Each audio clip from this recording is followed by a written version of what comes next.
নমস্কার, শিব শক্তি অ্যাস্ট্রো চ্যানেলে সকলকে স্বাগত জানাই। আশা করি সকলে আপনারা ভালো আছেন, ভালো থাকুন, সুস্থ থাকুন। আজকের ভিডিওর মূল আলোচনার বিষয় হচ্ছে 12ই জুলাই তারিখে মঙ্গলদেব গোচর করছেন বৃষ রাশিতে, যার ফলে কিন্তু মূলত তুলা রাশি এবং লগ্নের জাতক জাতিকাদের কেমন কাটবে এই সময়টা, সেই নিয়েই কিন্তু আজকের ভিডিওয় পুঙ্খানুপুঙ্খ আলোচনা করব। সঙ্গে থাকছে নাক্ষত্রিক বিশ্লেষণ এবং সেই সঙ্গে প্রতিকার। অবশ্যই আপনারা ভিডিওটিকে শেষ পর্যন্ত দেখতে থাকুন। 12ই জুলাই তারিখে মঙ্গলদেব গোচর করবেন বৃষ রাশিতে, যে বৃষ রাশিতে কিন্তু আগে থেকেই বৃহস্পতিদেব অবস্থান করছেন। অর্থাৎ বৃহস্পতি এবং মঙ্গলের এই যে জুতি বা যোগ, এটা কিন্তু 12 বছর পরে তৈরি হলো। সেই সঙ্গে মঙ্গলদেব কিন্তু বৃষ রাশিতে অবস্থান করবেন মূলত 45 দিন, অর্থাৎ 12ই জুলাই থেকে শুরু করে মূলত 26শে অগস্ট পর্যন্ত। এই যে সময়টা, এই যে সময়কালের মধ্যে আমরা দেখব মূলত তুলা রাশি এবং লগ্নের জাতক জাতিকাদের একদিকে যেমন অর্থের ব্যয় সেইটা কিছুটা হলেও বাড়বে, অপর দিকে তেমনই কিন্তু দেখব যে যারা লোনের মাধ্যমে ব্যবসায় ইনভেস্ট করতে চাইছিলেন, যে কোনো কারণে বাধা আসছিল, এদের ক্ষেত্রে কিন্তু যথেষ্ট শুভ সময় এটা, যথেষ্ট শুভ সময় এটা। সেই সঙ্গে আমরা দেখব যে বিশেষ করে বিভিন্ন এজেন্সিমূলক যে সমস্ত মূলত কর্মের মধ্যে যুক্ত বা মার্কেটিংয়ের সঙ্গে যুক্ত আছেন বা মিডিয়ার সঙ্গে যুক্ত আছেন, এদের ক্ষেত্রে কিন্তু সময়টা যথেষ্ট শুভ, যথেষ্ট শুভ।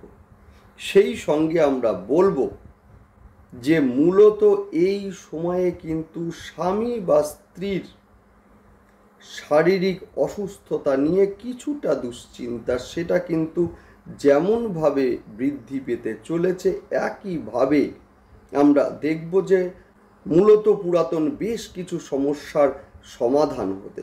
যাই হোক, দেখতে থাকুন আপনারা শেষ পর্যন্ত এবং অবশ্যই আপনারা চ্যানেলটিকে সাবস্ক্রাইব করে নেবেন।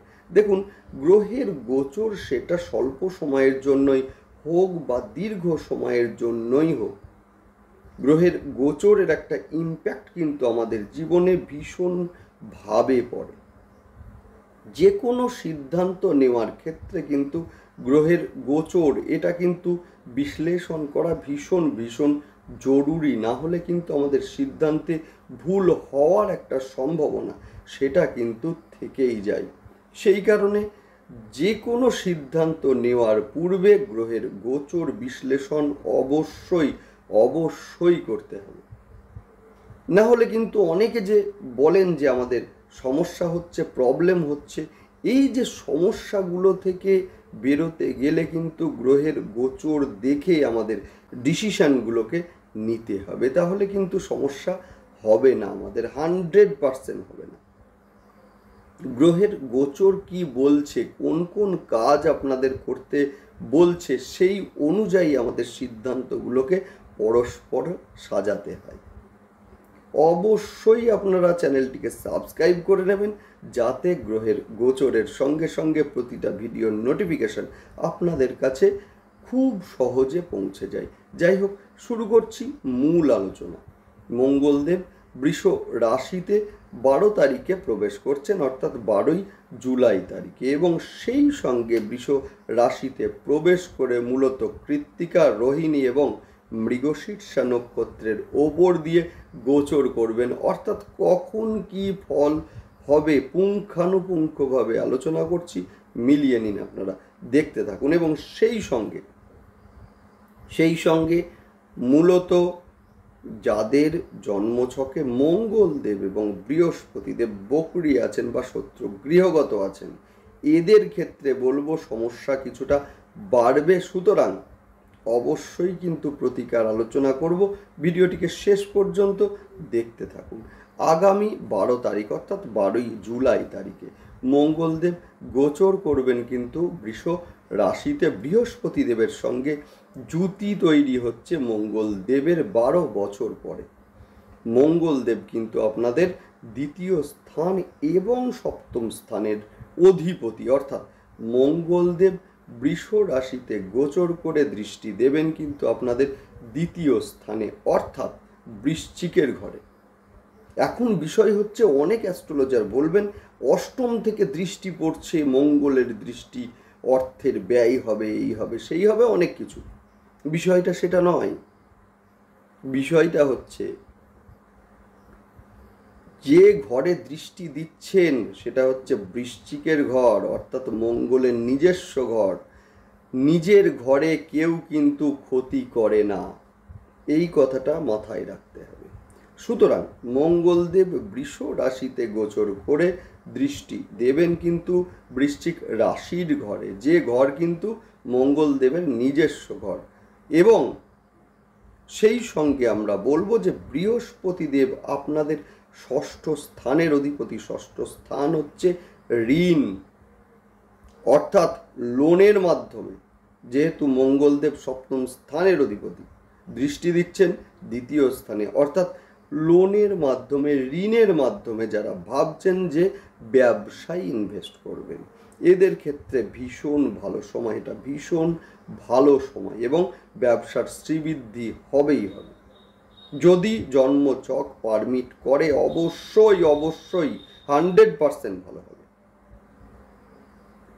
এবং লোনের ক্ষেত্রে যাদের প্রাপ্তিতে বাধা আসছিল, স্যাংশন হচ্ছিল না লোন, এই সময়ে আপনারা চেষ্টা করুন, লোন স্যাংশন হবে এবং আপনারা সেই অর্থ ইনভেস্টমেন্টের মাধ্যমে ব্যবসার শ্রীবৃদ্ধি হবে। নেক্সট, এই সময়ে আরেকটা বিষয় হচ্ছে, এই সময়ে যেহেতু আপনাদের থার্ড হাউসের অধিপতি বৃহস্পতি দেব, সুতরাং এই সময়ে কিন্তু ভাই বা বোন বা ভাতৃস্থানীয় এদের কারোর সঙ্গে একটা মতবিরোধ বা প্রতিবেশীদের সঙ্গে গুপ্ত শত্রুতার শিকার হওয়ার একটা সম্ভাবনা, সেইটাও কিন্তু এই সময়ে রয়েছে। সেই সঙ্গে বলবো যে ছোটোখাটো ভ্রমণ এই সময়ে কিন্তু ঘটবে। সেই সঙ্গে বলবো যে মূলত যারা এজেন্সিমূলক বিভিন্ন কাজ এবং সেই সঙ্গে মিডিয়া মার্কেটিং লাইনে আছেন, এবং যারা মূলত অ্যাস্ট্রোলজি বা অকাল্ট সায়েন্স এই সমস্ত বিষয়ের মধ্যে আছেন, এদের ক্ষেত্রে এই সময় কিন্তু যথেষ্ট ভালো সময়। নেক্সট আলোচনা করব, এই সময়ে কিন্তু সপ্তম স্থানের অধিপতি মঙ্গল অষ্টমে গোচর করছে, অর্থাৎ সপ্তম স্থান হচ্ছে স্বামী বা স্ত্রীর ঘর। সুতরাং এই সময়ে কিন্তু স্বামী এবং স্ত্রীর মধ্যে একটা মতবিরোধ, সেইটা কিন্তু হওয়ার সম্ভাবনা ভীষণ।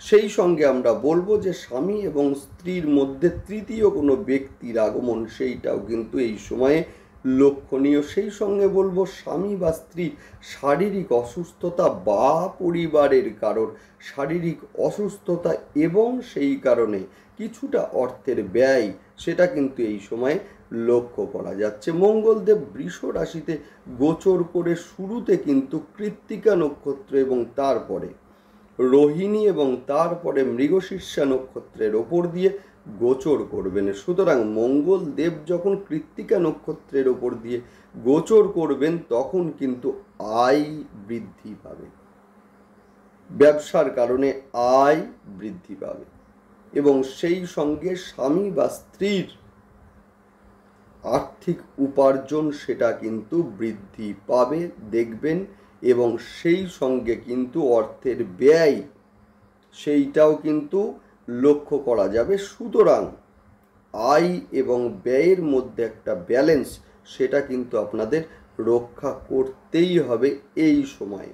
সেই সঙ্গে বলবো পেটের সমস্যা বা লিভারের সমস্যা, এগুলো কিন্তু এই সময়ে বৃদ্ধি পাওয়ার একটা সম্ভাবনা আছে। সুতরাং মূলত খাদ্যাভ্যাসের ওপরে গুরুত্ব দিন। সেই সঙ্গে বলবো যে রাস্তায় চলাচলের সময় একটু সতর্কতা অবলম্বন করে চলাচল করুন, আগুন থেকে সাবধানে থাকুন, কারণ এই সময়ে কিন্তু আঘাত প্রাপ্তির একটা সম্ভাবনা সেটা কিন্তু রয়েছে। সেই সঙ্গে আমরা বলবো যে মঙ্গলদেব রোহিণী নক্ষত্রে যখন প্রবেশ করবেন তখন কিন্তু কর্মের একটা প্রেশার বা কর্মের একটা চাপ সেইটা কিন্তু এই সময়ে মূলত লক্ষ্য করা যাবে। দেখুন, মূলত তুলা রাশি বা লগ্ন এরা কিন্তু ভীষণ ব্যালেন্সড একটা রাশি। এরা ভীষণ ব্যালেন্স করে চলতে কিন্তু পছন্দ করে, সেটা ঘরের মধ্যে অর্থাৎ মূলত পরিবারের মধ্যেই হোক বা বাইরেই হোক। এরা ভীষণ শান্তিপ্রিয় হয়ে থাকে। শান্তির জন্য কিন্তু নিজের অধিকারও বহু সময়ে দেখা যায় বিসর্জন দিয়ে চলে আসছে। সুতরাং এরা কিন্তু যথেষ্ট সামাজিক এবং সেই সঙ্গে বলবো যথেষ্ট ভ্রমণ প্রিয়, যথেষ্ট রোম্যান্টিক হয়ে থাকে। সুতরাং এই সময়ে আমাদের বিশেষভাবে গুরুত্ব যেটা দিতে হবে সেটা কিন্তু মঙ্গলের গোচর এবং সেই সঙ্গে মঙ্গলের সঙ্গে বৃহস্পতির যুতি। এই সময়ে যেহেতু আমাদের চতুর্থ স্থানের অধিপতি শনিদেব এবং পঞ্চম স্থানের অধিপতি শনিদেব, যিনি কিনা বকরি হয়েছেন মূলত পঞ্চমে অর্থাৎ কুম্ভ রাশিতে, অর্থাৎ কিছুটা পারিবারিক সমস্যার শিকার বা কিছুটা মানসিক অশান্তির শিকার। মূলত চতুর্থ স্থান হচ্ছে আমাদের মানসিক শান্তির জায়গা, অর্থাৎ মানসিক একটা অশান্তি সেটা কিন্তু মূলত তুলা রাশি এবং লগ্নের জাতক জাতিকাদের ওপরে কাজ করছেই এই সময়। সেই সঙ্গে কিছুটা আলস্য ভাব, অর্থাৎ এখন করব, আচ্ছা থাক পরে করছি, এই একটা বিষয় সেইটাও কিন্তু এই সময় লক্ষণীয়। সেই সঙ্গে দ্বিতীয় স্থানে রাহু এবং মঙ্গলদেবের দৃষ্টি, যার ফলে কিন্তু অর্থের ব্যয় এবং সেই নিয়ে চিন্তা বৃদ্ধি, এইটা কিন্তু মূলত তুলা রাশি এবং লগ্নের জাতক জাতিকাদের চলছে এই সময়ে। যদিও মঙ্গলদেবের গোচর এবং বৃহস্পতিদেবের সঙ্গে যুতি, যেটা কিন্তু ভীষণ ভালো রেজাল্ট বেশ কিছু দিক থেকে দিতে চলেছে। সেই সঙ্গে আমরা দেখব যে মঙ্গলদেব যখন মৃগশীর্ষা নক্ষত্রে গোচর করবেন তখন কিন্তু আয় বৃদ্ধি পাবে এবং সেই সঙ্গে ব্যয় কিন্তু নিঃসন্দেহে বাড়বে। সুতরাং আয় এবং ব্যয়ের মধ্যে একটা ব্যালেন্স সেইটা কিন্তু রক্ষা করতেই হবে আপনাদের। সেই সঙ্গে বলবো যাদের বিয়ের কথা ফাইনালাইজড হতে চলেছে বা দেখাশোনা চলছে, এদের ক্ষেত্রে কিছুটা ডিলে হওয়া, হঠাৎ করে থেমে যাওয়া, এই একটা বিষয় সেইটাও কিন্তু এই সময় লক্ষ্য করা যাবে। সেই সঙ্গে আমরা দেখব যে যোগাযোগের ক্ষেত্রে বা কমিউনিকেশনের ক্ষেত্রে কিছুটা ঘাটতি, সেই সঙ্গে কথার অপব্যাখ্যা, অর্থাৎ আপনি এক ধরনের বলতে গেলেন আর মানুষ বুঝলো এক ধরনের, যার ফলে একটা ডিস্টেন্স সেইটা তৈরি, সেইটাও কিন্তু এই সময় লক্ষ্য করা যাবে। হঠাৎ করে ধৈর্য হারানোর মতো ঘটনা